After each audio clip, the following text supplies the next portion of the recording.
All right, welcome and good evening to the Jonathan Association Annual Meeting. Thank you all for being here this evening. We'll go ahead and call to order at 6:30. First item on the agenda is to introduce our Gaston employees as well as the Board of Directors here. We have Carrie and Stephen here. If you want to stand up and just introduce yourself. I'm Carrie Moss, I'm the on-site manager here, Jonathan. And I'm Stephen Smith from Gaston, I'm the portfolio manager. And Rosa is new to Gaston, she's here visiting tonight, just to watch and learn. Ladies. Amy Gruber. I've been on the board for almost a year now. Nice to see you all tonight. Kay Rothy, I've been on the board 2 years, and it's nice to have you here. Judy Grosh, and I've been on the board 3 years. Stephen Wolf, Neighborhood 4, and I am in my third term. Justin Sharpen, been on the board for 4 years. Chase Lundstrom. I'm in my first year on the board, Clover Ridge. Clint Prescott, this is my second year on the board. Yeah, pretty sure. Neighborhood 3. I'm Jeremy Landcamer-Ely. I'm in Cloverfield 4th edition, and I have been filling a vacant seat since August of 2018. I'm Steve Dummer. I've been here 3 years, and I live in Cloverfield also. Thank you, Steve. Thank you, everyone. The next item on the agenda is to go through the President's Report. It was on the table when you walked in. This is considered our 2018 Annual Equitable Financial Report. I'll just go ahead and read through it. The Board of Directors hired reserve advisors in 2017 to conduct a study that estimates the remaining useful lives for all of the components of common property within the association, hereby known as the 2047 Plan. The Board of Management team used the 2047 Plan as both a planning tool and guide in the allocation of reserve funds deposited and expended. For the fiscal year ending 12/31/2018, the associations had reserves balance of $572,789 compared to a recommended reserve amount of $124,540. In 2018, the board approved capital expenditures of $245,655. The board also approved the acquisition and capitalization of a used 2012 Bobcat Model 5600 Toolcat with a total expenditure of $21,797. Capital expenditures also included refurbishment of a neighborhood entrance, renovation at the Karen House, a new playground, improvement of an existing playground, mailbox mail station improvements, improvement of the trail entrance to the Lake Grace Pavilion area, various landscaping improvements, and improvement overlay of approximately 75,000 square feet of the Jonathan system of trails and sidewalks. The 2047 plan indicated the following replacements may have been needed in 2018. One, the ash tree replacement, deferred at an anticipated cost of $155,449. Underpasses, inspections, and capital repairs, anticipated cost of $44,044, as well as a reserve study update with a site visit in the total of $4,750. The board evaluated these items individually based on condition and determined that deferred action was in the best interest of all association members. Ash tree replacement was due to the threat of a non-native insect, emerald ash borer. According to the Minnesota Department of Natural Resources, Jonathan Association common property is not currently under quarantine, and there have been no positive finds. The board continues to monitor the threat posed by emerald ash borer and will continue to plan for and assess the situation on an annual basis. All underpass inspections and possible repairs were deferred while the board reassesses its responsibility for each underpass located in Jonathan. Lastly, the board intends to consider an update to the reserve study in 2019. That concludes the 2018 President's Report. Next item on the agenda is our Treasurer Report. We have our auditor here, Mike Mullen. Mike, I'll invite you up to the podium so you can go through our annual audit.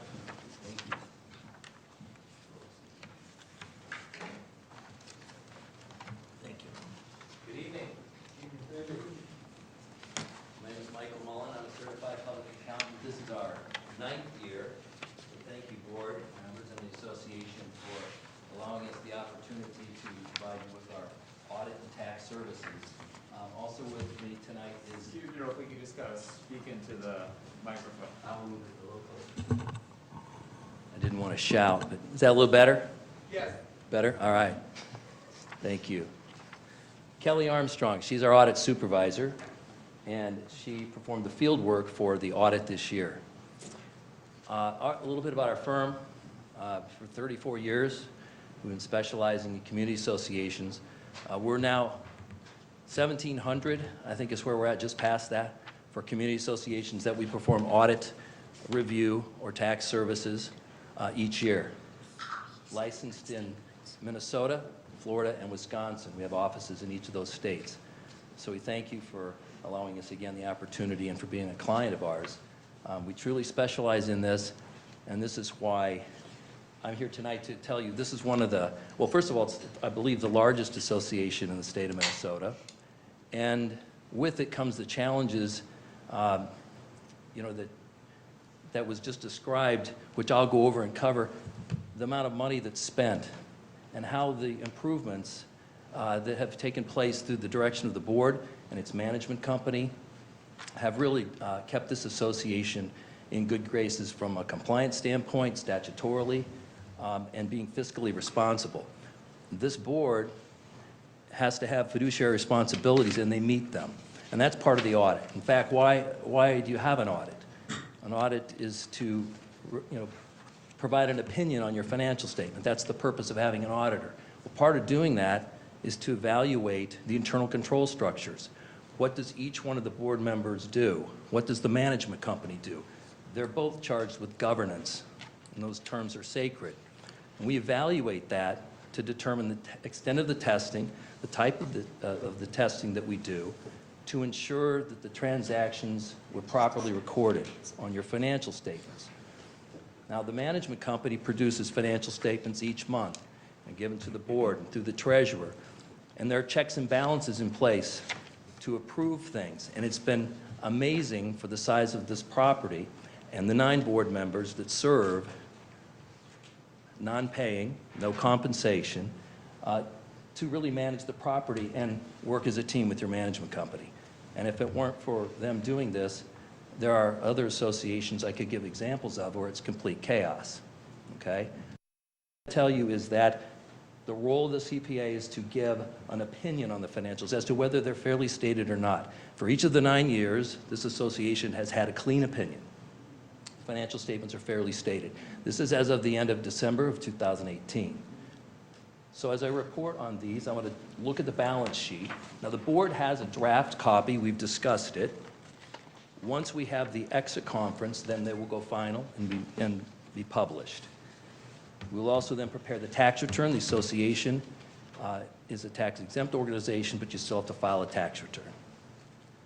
On December 31, 2018, the association had $1,629,000 of assets. There's a lot of good news in this financial statement. I can tell you that the amount of cash increased over the year, and I'm going to get to that. With the amount of money spent, it's amazing.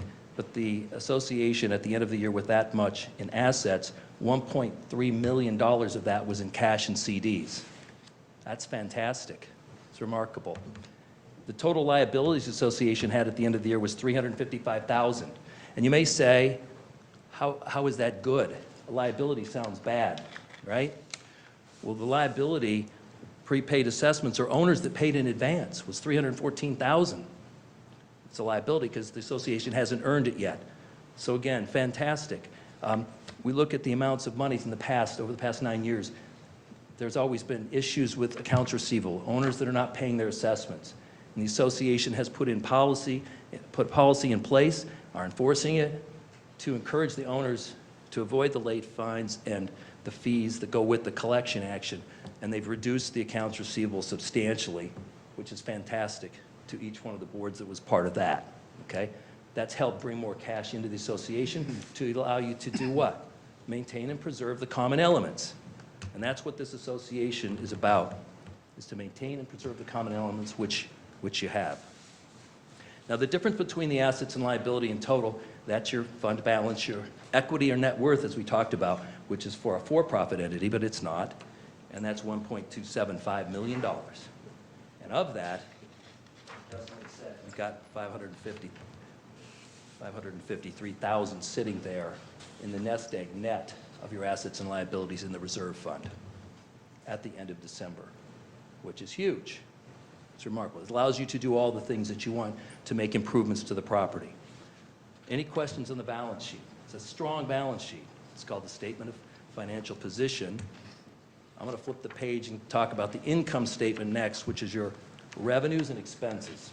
Okay, the association now was $4,000 shy of $1 million, which I don't think it's ever been that. Has it? I don't believe so. It was benefited a little bit. It was about $31,000 in total revenue this year was for the county of Carver County actually widened the roadways and acquired land, and it was $31,000. That's included in the income, okay? But the assessments for the year were $888,000. That's monies that were assessed to all the unit owners in the association.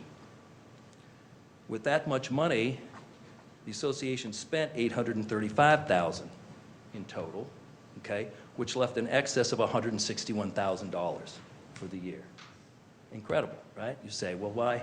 Let's break it down between the two funds, because I always talk about it, that there's an association, all associations, you have an operating fund, the day-to-day activity, the management fees, and the lawn cares, insurance, utilities, the labor and and benefits and so on.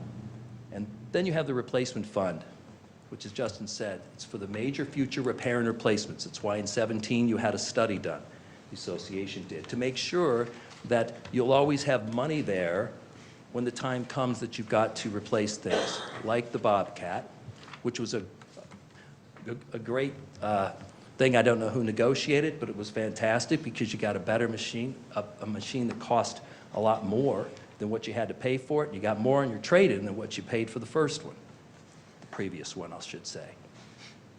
The split between the two, there was $17,000 left over in the operating fund. Now, the budget is to break even. It's pretty hard to be within $16,000 on $1 million budget, would you say, not say? I mean, that's managing the property very well. So attribute to the management company and the board to oversee that throughout the year. But now the most impressive thing is this reserve fund. I mean, the assessments that go into the reserve fund, which is also, we call it the replacement fund, was $385,000. There was some interest earned, which again, through proper planning and being prudent, that's another thing. The board must be prudent to fulfill their fiduciary responsibility and not be into risky investments, which they do not. You also segregate the monies between the operating and the replacement fund, as they must, according to the statute. They earn $4,700 in the interest, which is good because they've got CDs earning a little over 2% interest, which is phenomenal. Most of them are not. A lot of associations are barely getting 1%. So you're getting good return, and yet they're safeguarded. Your assets are safeguarded. With that money coming in, $246,000 roughly was spent on the improvements, the major future repair and replacements. And Justin mentioned those, so I won't go over them.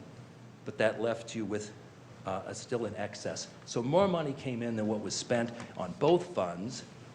And when I just look at the cash flow statement, which is still remarkable, the association's total cash increased by $265,000. An increase in cash. Now, in years past, that did not happen. There was a multitude of reasons why. And I'll just tell you, the one was people weren't paying their assessments. If you don't pay the assessments, the bills still get paid. And then your cash goes down. And that's turned around. The corner's been turned. So, with that said, that concludes our report. Is there any questions? Yes, sir. What kind of increase have we had in delinquent payments being made? What was the number of units outstanding for, and where are we now? The receivables decreased by $51,000. So the amount of money that was owed at the end of 2017 versus 2018 has dropped by 51,000. The total receivables, I think, are 92 now. Okay?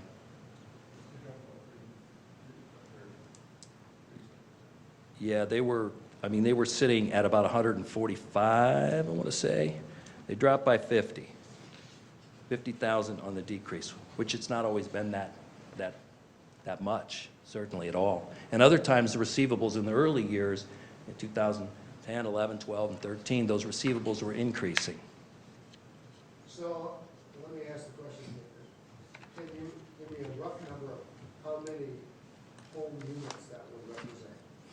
No, I don't have that information. I will say this, that there, of the total, okay, there's I'll call it a small group, would you say, Steve, that represent the majority of that number, okay? But as whether it's X number equals this, I don't have that. I know in total, and that's a very good question. I mean, we have the detail of each owner's balance, okay, whether they paid advance, whether they owe money, or whether they're square, okay? But when we go down the delinquency list and we compare and look at the large group, that's to determine an estimate of what the collectability would be. And if I recall, at the top of the list is a small group of owners that represent the larger of the balance. Michael, can I add something to that? Yes, please do. So I serve on the finance committee, and we actually look at these on a case-by-case basis. There are a few that are potential tax forfeitures, which means we're way at the end of it. And for example, I think there's one that has a balance of about $6,000 between collection expenses and association dues owed. So that's what you're looking for, is like what the breakout is. It's about 60-40 of dues versus fees that are owed. Gasson this past month did an analysis, a 5-year analysis of amount that was spent on collections versus amount that was collected of those fees. And I think that's going to be part of the board packet in this upcoming month here or so. But to answer your question specifically, Carrie can provide you that specific data, maybe by email. But what we've seen is that I'd say over the last 3 to 4 years, there's been a steady decrease. And this year was actually our lowest year that I am aware of as far as outstanding association dues. And there's a couple things that really precipitated that. First, the economy did us a favor, right? Housing values are back up. Not everybody's not getting their foreclosure. The other thing is the board in 2017 lowered the threshold that people go to lien in foreclosure. So they pursue that further. They lowered that by over $500. Yeah, I mean it was significantly higher than it is today, and we've seen a dramatic decrease in assessments from that. One, because we're taking action sooner, and two, I think that if somebody owes a couple hundred or $1,000, it's much more palatable than when they owe the association multiple thousands of dollars. I think they can bring those funds together and come good. Another piece that has impacted that is Carrie and Stephen have done a fantastic job administering a payment plan policy that the board put in place. So if an owner is struggling, we don't want them to go through foreclosure. We don't want to expend the funds to put a lien on their house and to go through all that process. If they contact us, we're very liberal with the payment plan. Typically, I think the policy states if they can cure it within about a year, then we'll accept the payment plan, as given. So those are just a couple things. Thank you. Is part of the increase due to, because you guys increased the dues, right? I called in October, and then when I had to pay them, they were like $30 more, I think, roughly. So is that part of the reason for the increase and then why did you increase them if you're doing well financially, I guess? You're able to maintain, what was the increase for, I guess? So I can answer some of your question. I think what you'll see in our 2019 report is a substantially higher reserve contribution allocation. So the board, starts with a zero-based budgeting process, and I think you'll see that, I believe it's at least $100,000 more that's needed per our reserve study to allocate to our replacement fund. But as far as any other specific questions are concerned, to that level of detail, I think there's a forum that's better served for that, and we'd be happy to kind of go over more questions in a regular scheduled board meeting. I mean, are they planning to increase them yearly, or I mean, that kind of thing, or? I think the board, like I said, we start from the ground up with a budget, and we do our best to really mitigate and do what we can to ensure that any increase in dues is at a minimum.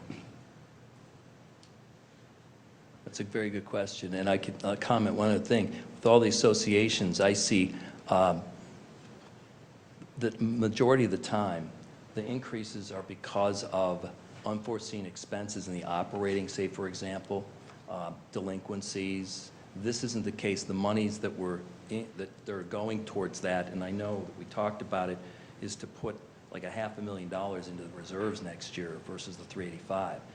This should tell every single owner it's a good sign. You never go more than 2 years, basically, as a rule of thumb, without an increase, because things happen then where you go 3 or 4, and then you need a significant increase. It's just it's just the inflation. Okay, so good question about, geez, if we're doing good, then why do we have increased in dues? You need to keep replenishing and building that reserve fund. And like I said before, the 16 grand excess in the operating started at 0, and the easement is in there, so they nearly broke even, but to be within that close is phenomenal. The dues could have been higher, but very good question. Yes? Just follow along to, when would be the best time to discuss things like that, did you say? So if you have any specific requests that you need more information on, we invite you to talk to Carrie, our on-site manager, and that will get either added to our board packet, or you can come to open forum at a regular scheduled board meeting, and then the board can add it to the agenda that evening as well. When does the open forum happen at the board, before, middle, end? Before the meeting. Before. Correct. Would we be notified about that? Notifications of all of our board meetings are on our website. We hold our meetings every second Tuesday of every month at 6:30 p.m. And we start 6:30 on the dot for open forum. Can I add a point of order? So there will be time for the open forum discussion when we close the meeting. Correct. So this isn't the end of the conversation. If we want to continue this, let's get through the actual business of the meeting, of the annual meeting, and then we'll discuss reserve study and things like that. Anything you want to talk about, it's a free-for-all, so. Yeah. Great point. Yeah. Thank you, board. Thanks, Mike. All right, the next item on the agenda is to approve our 2018 minutes. I'll entertain a motion to approve the minutes as presented. So moved. Do I have a second? Second. Motion and a second. Any further discussion? All in favor? Aye. All opposed? Motion carried. Next up on the agenda is our nomination of candidates for the Board of Directors. Before me, I have 3 nominations that the nominating committee have extended. All 3 are currently serving on the Jonathan Board. One, Judy Grosh, Jeremy Landcamer-Ely, as well as Stephen Doomer, which the next item is to open the nominations up to the floor. If there are none, I will entertain a motion to accept the nominations from the nominating committee and also close the nominations from the floor. Do I have a motion? So moved. Do I have a second? I second. Any further discussion? All in favor? Aye. All opposed? Motion carried. I'd like to make a motion that we accept the nominations from the nominating committee and forego the uncontested election. Second. Excuse me. Forego a contested election since there's 3 seats for 3 applicants, that we, as an association, appoint those directors. We have a motion. Do we have a second? Second. Any further discussion? All in favor? Aye. All opposed? Motion carried. We have a candidate introduction and statements, if anyone so chooses to go up and address the members in attendance this evening. If you want to give if anyone would like to give just a quick summary of your interest in being on the board and perhaps where you live, and go from there. Do you want to go up there? You have to. Hand me my, Okay. he said I had to come up here. I think so. I have to read what I wrote. This isn't it. This is just introduction and statements. Yeah, it is. Please look over, Judy. Tell us from the heart, Judy. Give it to us from the heart. Anyway, I'm in neighborhood 1, and I've been on the board 3 years. And I retired 2 years ago, and I wanted to do something for our community. And we lived in South Dakota, and my husband worked at the newspaper, and I worked for the government for about 5 years, and then we bought a business, and I was in the business for 15 years, and then we moved to Minnesota, and I've done various different office jobs and all, but I live in Jonathan, and I love Jonathan, and I wanted to give something back to the community, and I have learned so much being on the board with these smart people, and I just want to serve you, and thank you very much.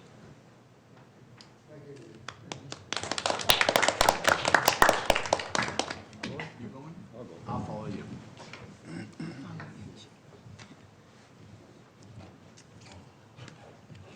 I didn't even say anything.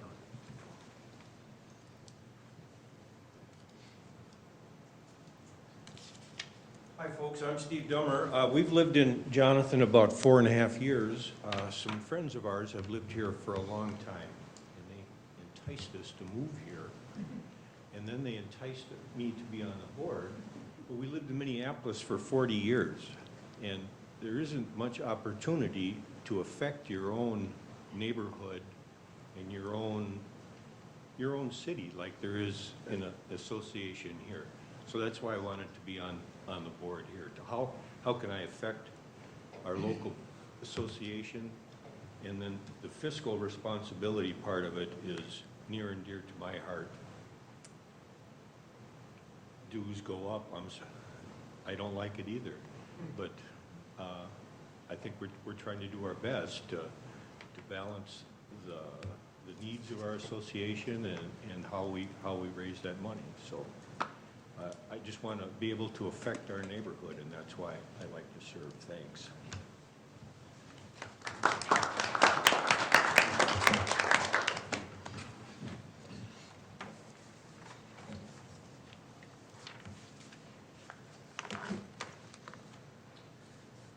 So we moved to Jonathan in Jeremy Landcamer-Ely, and as I mentioned earlier, I'm in Cloverfield 4th Edition, just over on Romeo Court, and we moved to Jonathan in 2016 and lived in Chaska since 2005. And when I applied to this vacancy to fill the interim position, one of the things that I shared with the board was that when I originally moved to Jonathan, moved to Chaska, we weren't necessarily interested in looking at homes in Jonathan. And with the work that the board has done with the reserve study, as well as the rebranding efforts and really starting to create a strategy for the future of Jonathan, it opened the door for us to look at properties in Jonathan. And so ultimately, we made the decision to move in 2016. And over the last 2 years, seeing the work that was done, looking at the reserve study, looking at the vision for the association and where we're going, it was something that I wanted to be a part of. Personally, I'm very passionate about the look and feel of our community and the investments that the board is making, and I wanted to be a part of that. So I applied for the vacant position. Shortly after joining the board, I also took on the responsibility of chairing the art committee. So looking forward, I'm heavily involved with my partners on the board in looking at the reserve study contributions and where we're going to be spending the money that we are putting into the reserves as we look to continuing to enhance the look and feel of the Jonathan Association. So thank you for your time.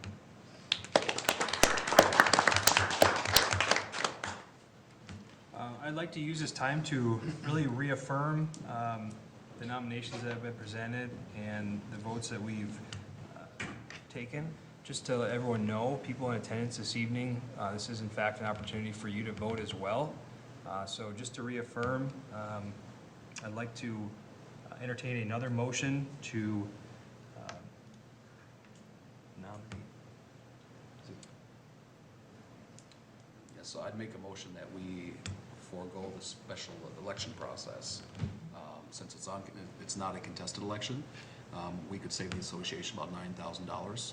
Since there are 3 candidates for 3 positions, you then, those in attendance, the members, make the decision tonight whether to approve that or not. So if you vote to the affirmative, and you need to vote, then that means there's no election mailing that goes out. If you say nay, then what will happen is there'll be the 3 candidates that were selected tonight that presented their application tonight. Everyone will get a little mailing, and those who with the highest vote totals will be appointed to the board. But again, 3 candidates, 3 seats. So it'd be a waste of $9,000. So I make a motion that we accept the candidates as presented by the nominating committee and those that were appointed from the floor to fill the 3 vacant positions.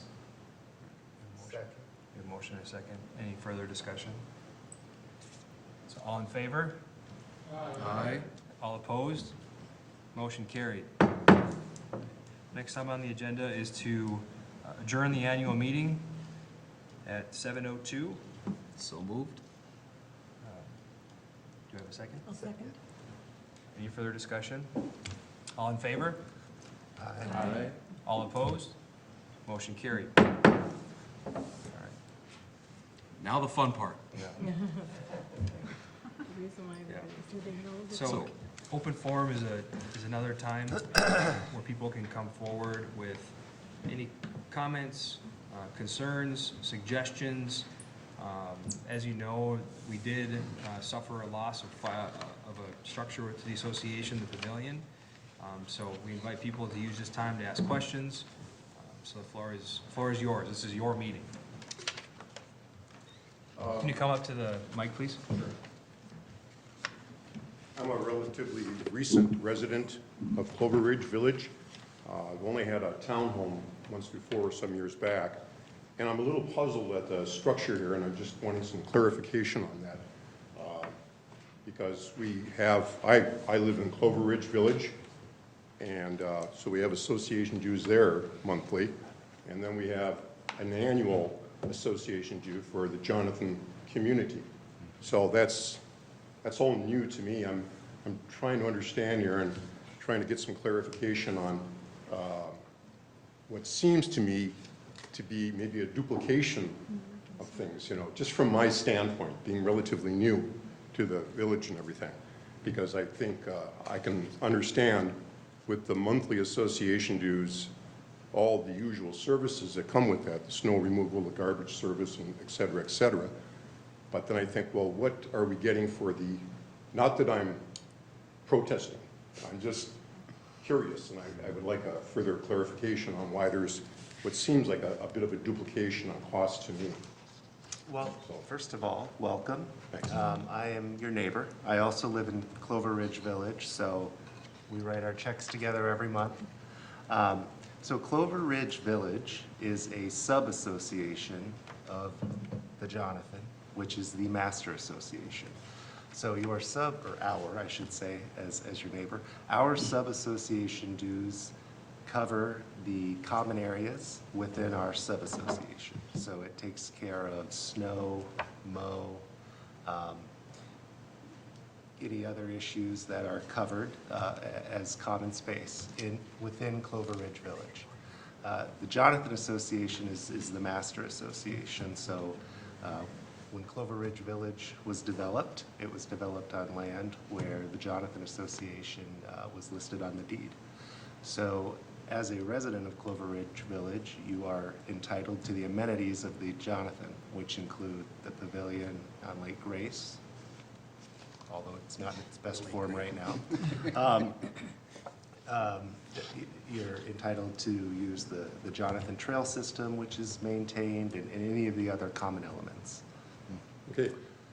Actually, this is my home state, but I had lived in the state of Washington for 30 years, and I just moved back this past September.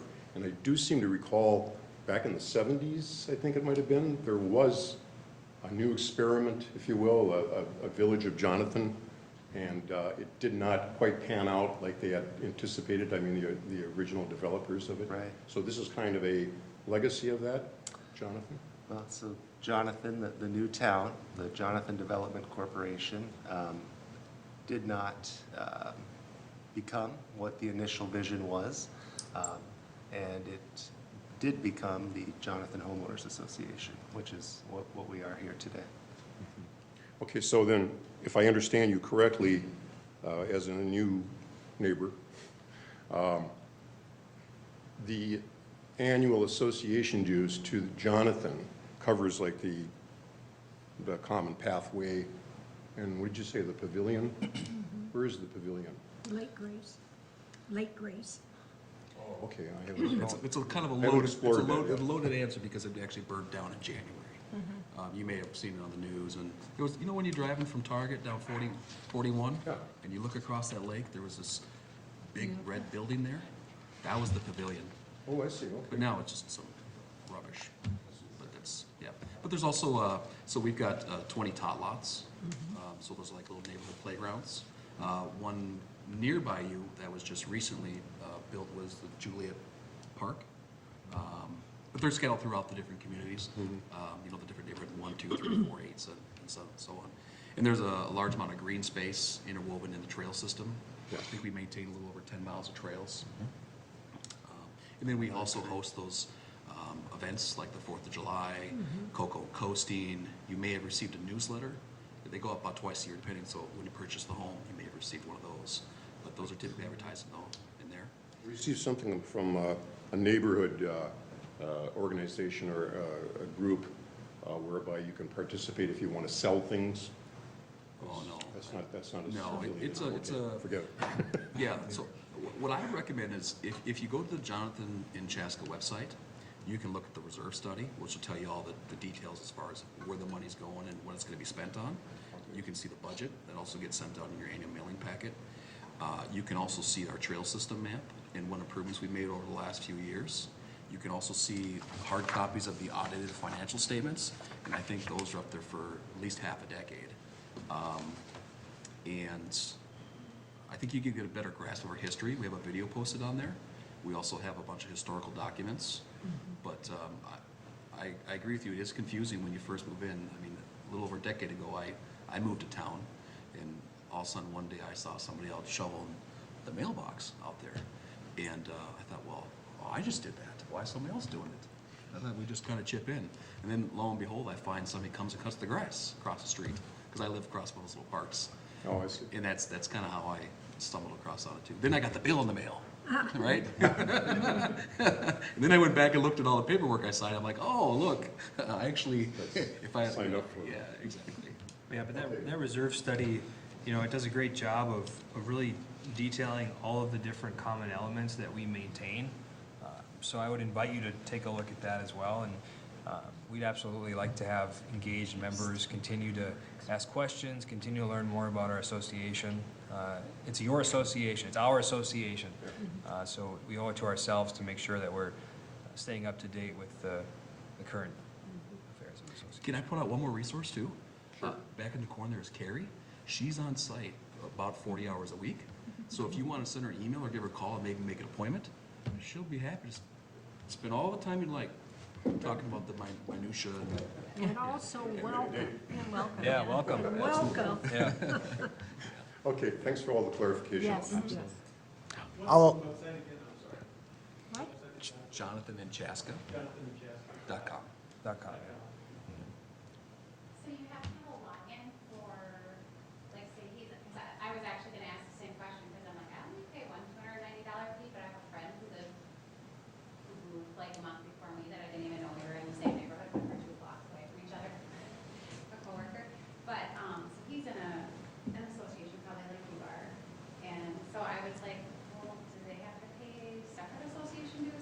I used to live in an association and was on our board for like 7 years.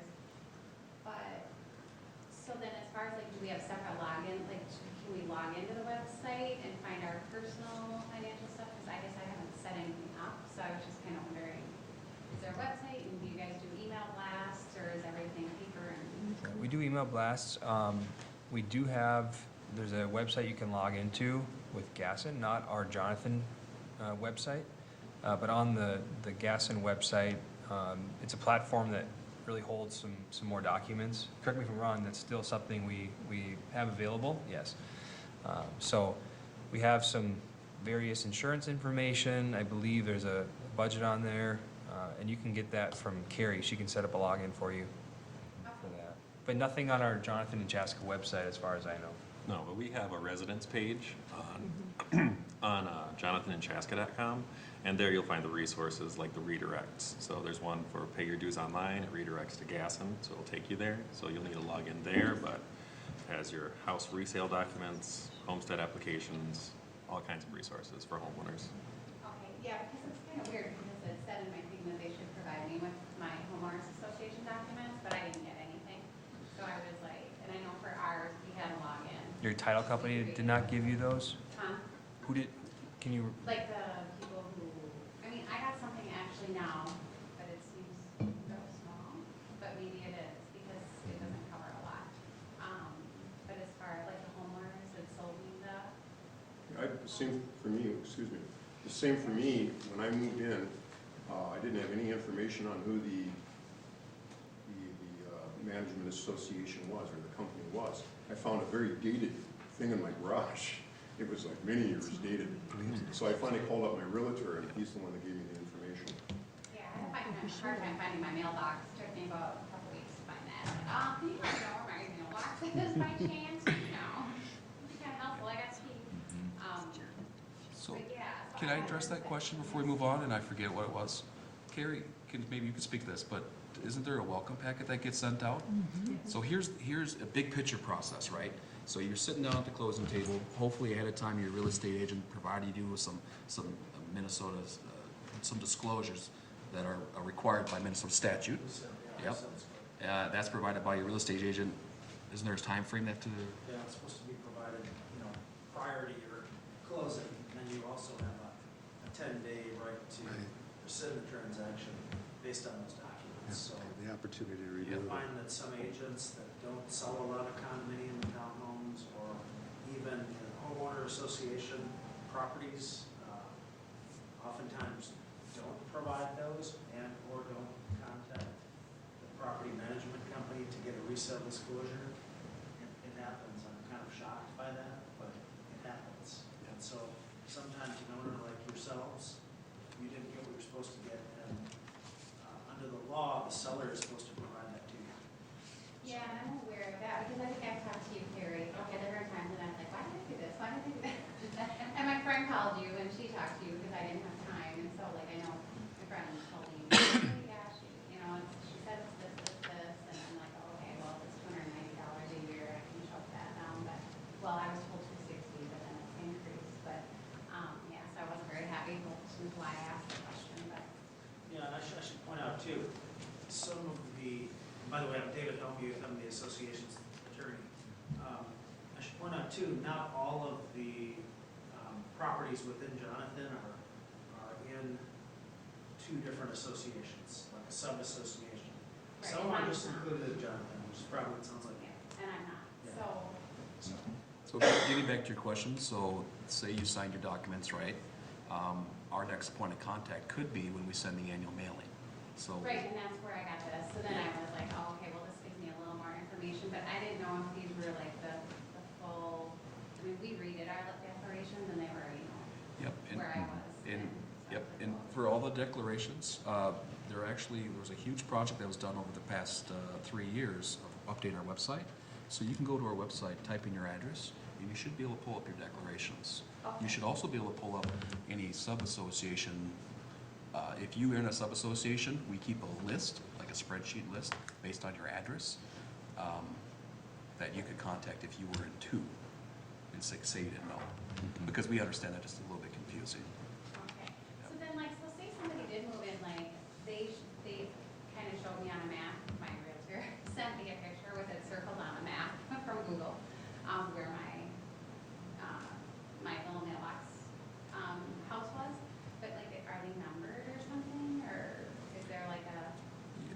So Carrie, can you explain the welcome process and the keys?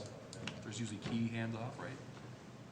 The seller of your unit should have the key for the mailboxes, because we don't, as a management company. Well, we gave me a key, but I didn't know where to go.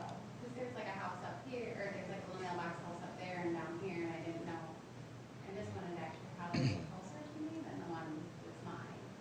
But like, I was wondering if there's some mailbox, like, I don't even have that information, like, if you live at 112 Castle Drive, I don't know where your mailbox is. Tom, our mailman, is sitting right across from you. I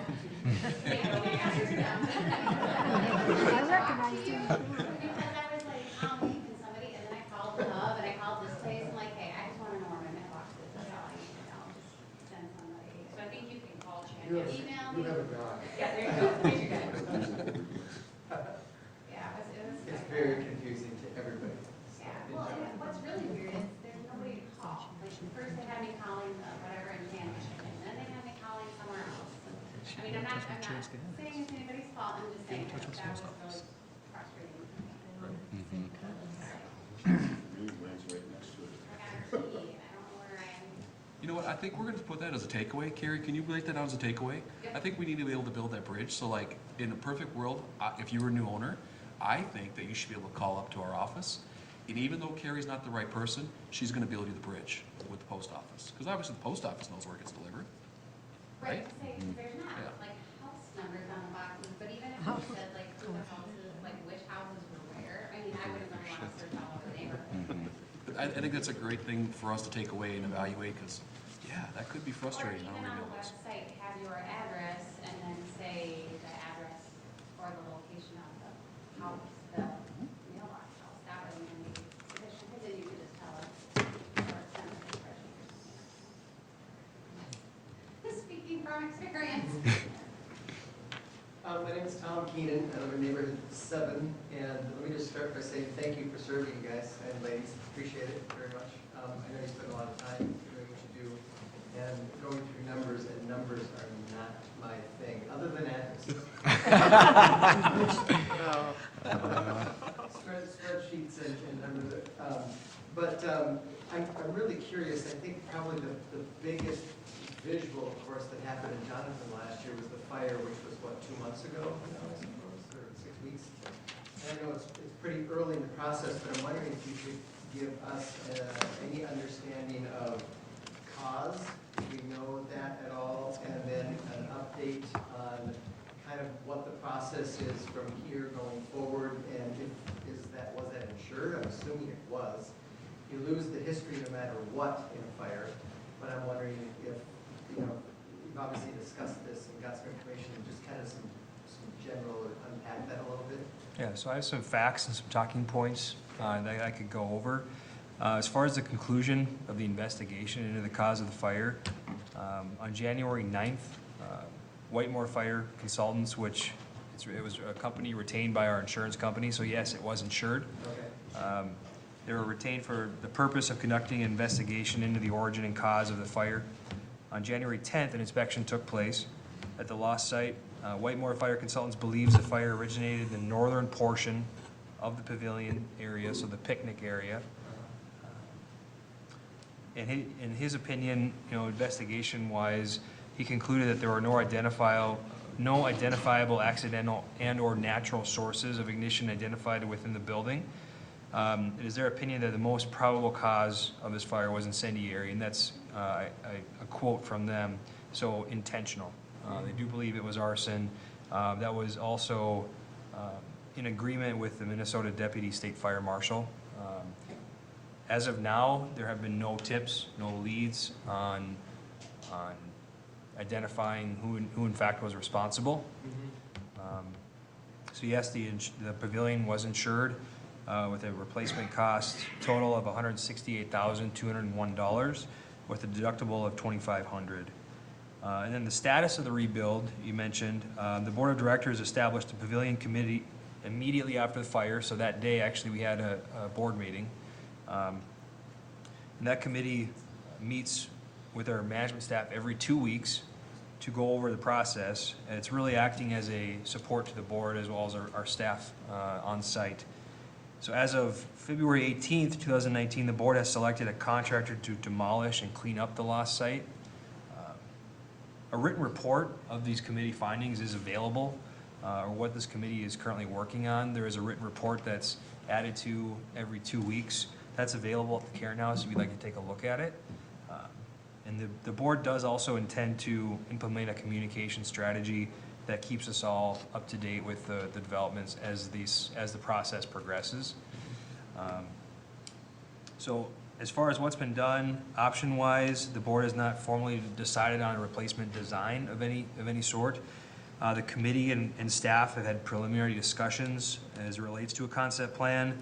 Currently, the association is working to identify at least 3 potential architects to consider for the design of a new pavilion.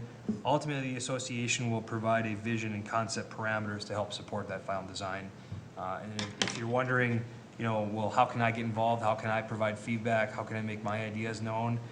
You're encouraged to attend and engage at any regular scheduled board meeting through our open forum. And the board is absolutely up for establishing a forum for residents to provide comments and feedback once a concept and design is formalized. So those are some of the talking points that we came prepared to discuss this evening. But be rest assured that the board and staff is working diligently to make sure that the process is carried out. And we all want to make sure that we can rebuild and once again utilize a beautiful space down at Lake Grace. I can't remember what the cost was, but it was like 2 years ago, that $40,000, $50,000, I'm not sure what it was, but the rebuild or the remodel money went into that, so that was kind of a bummer, obviously. But now that we get to reset and rebuild, I'm assuming that the architects are coming up with some concepts that maybe are different or new or fit the space better now that we're at 2018 or whatever. I'm assuming they're going to level some ideas or bring some ideas to the committee or and choose from those. Yep. Yeah, absolutely. So, do you have anything to add? So Stefan and Chase are both on that committee. Yeah, so what you're really speaking is the functional obsolescence, right? Yeah.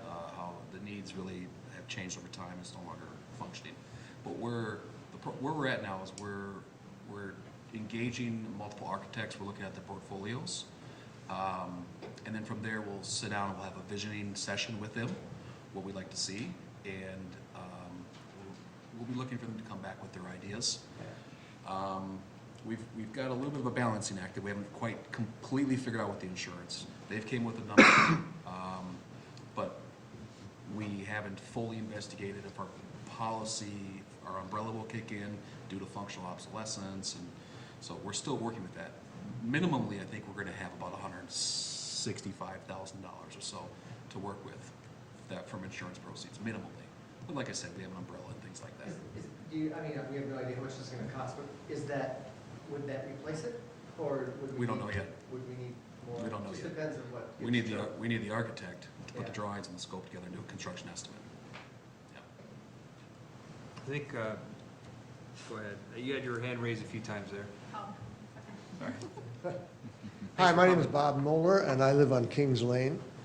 We've been residents since 1973, and have really enjoyed being a part of the community that the association dues, which I think are pretty reasonable for all that we get, has done a nice job in terms of enhancing the community, mowing it, improving the trails, building more trails and play lots, and in general, I think, with the help of the association office.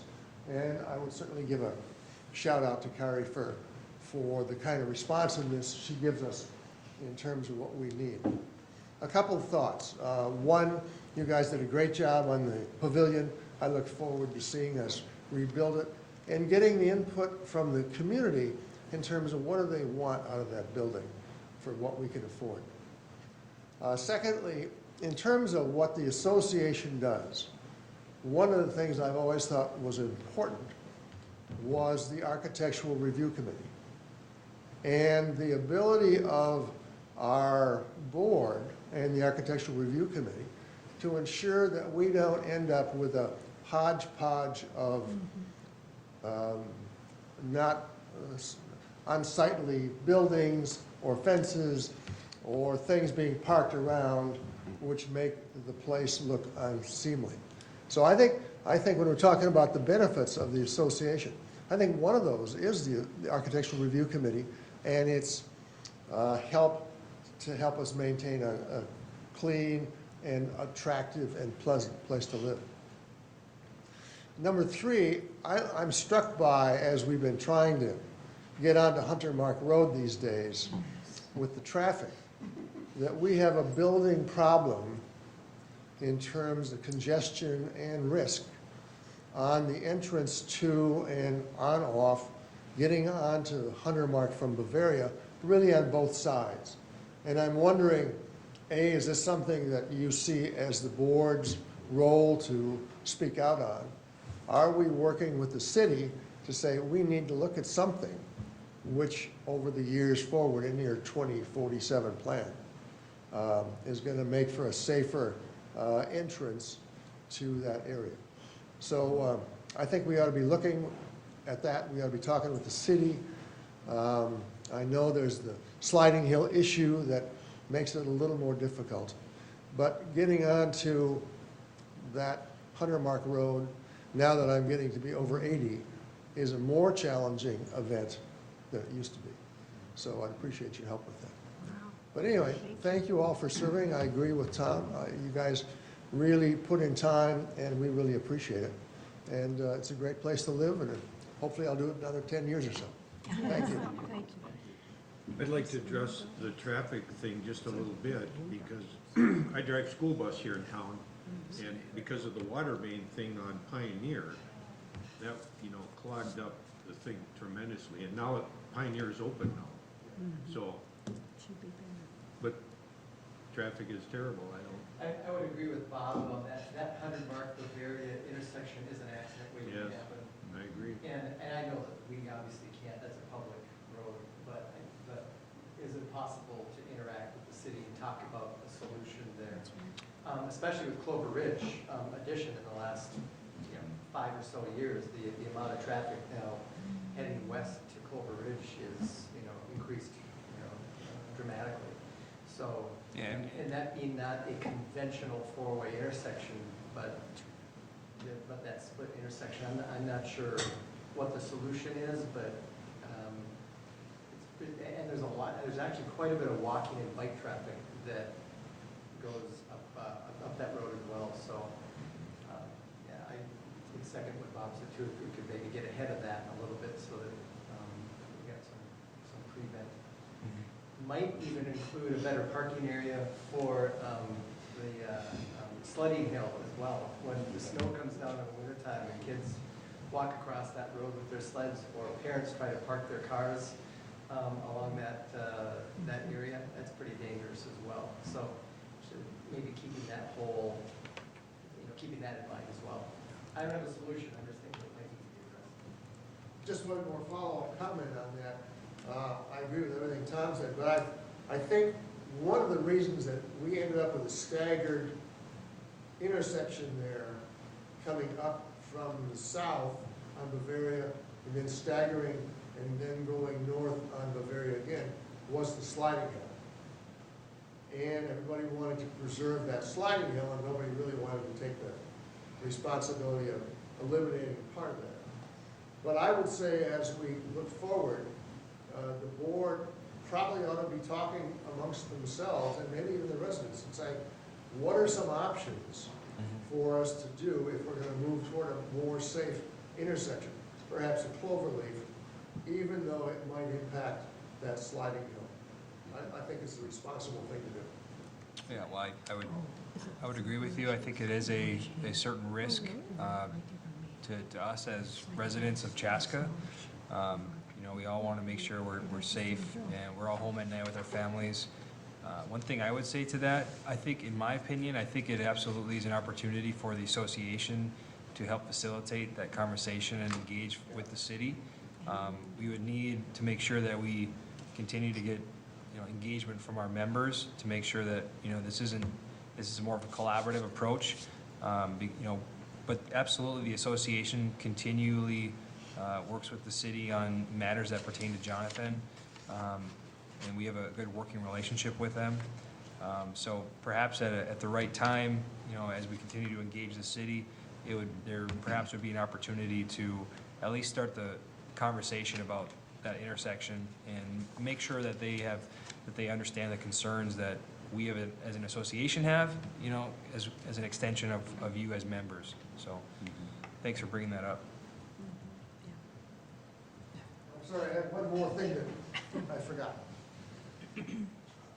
With our healthier budget and with things working out better in Jonathan these days, it would seem to me that some of you who are expert in the website building and communication strategies might begin to focus on promoting Jonathan on social media. We have a great place to live, and the people who have invested in their homes here could see some of the benefits of the association if we began to more, creatively perhaps, tell the story of Jonathan and what's going on and some of those things. So I don't pretend to know the right ways of going about it, but I do think we're healthier, we're better than we were, we're looking good for the future, and wouldn't it be nice for us to be able to tell the communities around us about that, and the people who are looking for homes, who might come here and therefore enhance our home values. Thank you. Thank you. I agree with you, but then traffic's gonna get worse. Gotta pick. Where I was for that reason. I just have a question on the pavilion too. Like, are you guys gonna, like, if you get, like, say, 3 or so different architectural bids, will the community have an opportunity to, like, vote and say which one they want? And then is it, like, before it didn't have any electricity or anything, right? So is that something that you guys are considering to have incorporated into the plan, like to have more amenities with the pavilion that was before? Before it was just basically a structure. I think there's a couple of things there. Just so I think there was 2 questions there. I think so. The area around the pavilion, that is a strategic priority as for many of us on the board to really enhance that space and to continue to invest in that because it is such an asset. Aside from that, on the pavilion options and the design itself, I don't think we've had we really aren't at that point yet where we made a determination one way or another. I personally would like to see a fair amount of engagement and an opportunity for residents to help weigh in on actually what gets chosen. Because for a board of 9 in a community of roughly 8,000 people that live in Jonathan or 2,300 homes, we certainly need to make sure that we're providing an adequate opportunity for people to be involved. So, Were there security cameras on the outside of the former building? there were no functional security cameras at the pavilion area. There is water and electricity down there. Oh, sorry. Okay, somebody told me there wasn't, so I didn't know, because I had never been down there, because I just moved in December, so. And then like about 2 weeks later, all of a sudden Chaska's on the news like every week. I'm like, I never saw Chaska. It's following me. And I totally agree. I love that area down there. And 25 years, we were in Chaska, moved away, and came back. And when we were here the first time, there was a swimming beach down by the pavilion that was usable. I'm curious. I don't know why that. I know it's water quality, but do any of you have any? I don't know any history of the water quality of that area. Is there any possibility that we can make that water quality better and make that a Jonathan swimming beach again? So that would be a good question for the Carver County watershed. Okay. I believe it was roughly, perhaps it was even a year or a year and a half ago, we had them come in to discuss the water quality. Okay. Much of the water quality negative impacts there are caused by runoff in that chain of lake area coming off of Lake Hazeltine. So I think there are options that the Carver County watershed would ultimately have to conclude on their own to to provide better water quality. I think that part of that would include a drawdown. So did they offer some solutions back then, or were there some possible repercussions to try to get to the tip of that? Do you know? Yeah, so the biggest one they discussed was the drawdown. That's a multi-year process, and they did not have any funds available for that at the time. But I think you really, this is my opinion now, I'm gonna go a little bit off course, is that if you do the drawdown, that'll probably fix it in the short term. But you still have to think about the point source, right? You know, what caused it originally? And it's the runoff. So what are they gonna do upstream on Hazeltine to fix the runoff? Because we can do the drawdown, it'll clear up the water for a couple of years until the concentration gets so high again. I don't think any of us are adverse to that. I think, I actually remember a decade ago getting in the water. I didn't end up like the swamp man in the 1980s, right? But, you know, I think, you know, what the board decided to do when they did the remodel down there was make that, where the beach was, they did a butterfly garden and try to do a natural piece to, you know, because no one was using it as swimming. Right. In fact, we didn't recommend swimming in it. Yeah, I think there was a sign posted. Yeah, there was actually a couple, because people kept stealing them. I'm just curious, that would be a really pleasant addition, I just didn't know what it would take, so. It'd be really interesting to hear, you know, during like a town hall. I think that over time, like, when it was functioning as concessions and swimming and lifeguard and a beach, that wasn't available downtown. There wasn't the clay hole, there wasn't the community center, those didn't exist, so that was the function of that area. So, what it becomes, I don't know. But I think we've got a lot of people that could put some input into it. I've never been down to that area, but is there like, I know where I used to live, I lived right across and we had like a little lake that wasn't swimmable either, but, is there like any kind of a dock out there or anything like, that's what they had there, they had like a pavilion there, was part of Lebanon Hills Regional Park, and then they had that went out over the lake and it had like a dock, like a big, a dock out and then like a big, what do you call it, like a platform type of thing. No, there isn't, and I think one thing we need to be cautious as we move forward is we don't want to duplicate what the city of Chaska already does. Think about where they built the curling rink. I mean, that's exactly what they did. They put a dock across the lake so you could really walk across the water. And I don't think it would do us any good to duplicate that. Like, do we really need that up here, or do we need something unique, something that we would really use as residents? And there's a path that walks on the water too. Yeah, and a good point, you know, the city of Chaska has invested quite heavily too in that Lake Grace area. You know, when they did the 41, they put a tunnel underneath there. So they're really gonna connect the other side by Target with the Jonathan Trail system. So I think there's perhaps some opportunity to work collaboratively with the city when they finish that project out. Yeah, there's just a lot of unknowns, unfortunately. It's too early yet. I would also add that it's just great to see the engagement from our members and the questions. And although maybe this round wasn't the right round that you were interested in a board position, we do have several committees within the board that serve the association that any resident is welcome to apply for if there's a specific area you're interested in, whether it's communications, website development, social, architectural review committee. We're always looking for volunteers that want to be able to join what we're doing and have a voice in where we're going. Is that So, communicated on the website? it is. On the Gaston one, No, the Jonathan and Chaska website. the Jonathan and Chaska, Mhm. okay. I think that's where my confusion is. I Yep. don't really know where to go. Okay.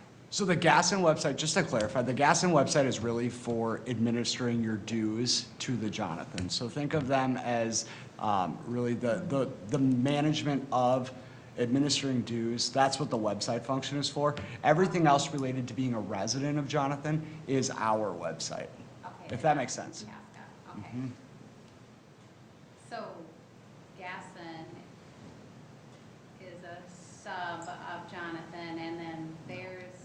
Now, let me clarify. So you, as an owner, you hire a professional management company. Right. And that's Gaston. Okay, so we own our own website, right? We administer our own website, that's our page. There's a link that goes to their back-end system, so you can make an online payment. So once per year, you'll have that engagement with Gaston's website if you make an electronic payment. But Okay, that should be otherwise it. we wouldn't find anything out there. We should go to Correct. Jonathan and Chaska. to find Everything what we're Jonathan and looking Chaska, for yeah. Regarding what's going on. Yep. Okay. And to address you, Tom, when you were talking about that remodeling down there, well, you know, 2 years ago was our 50th anniversary, and we knew it was going to be a big event, and we knew it was going to be a lot of people. So that's why we felt like we should invest and make it pretty and accessible and nice for the people. Yeah, and I think it was lovely. It is lovely, it's just the building's gone, but, you know, yeah, but it's really nice.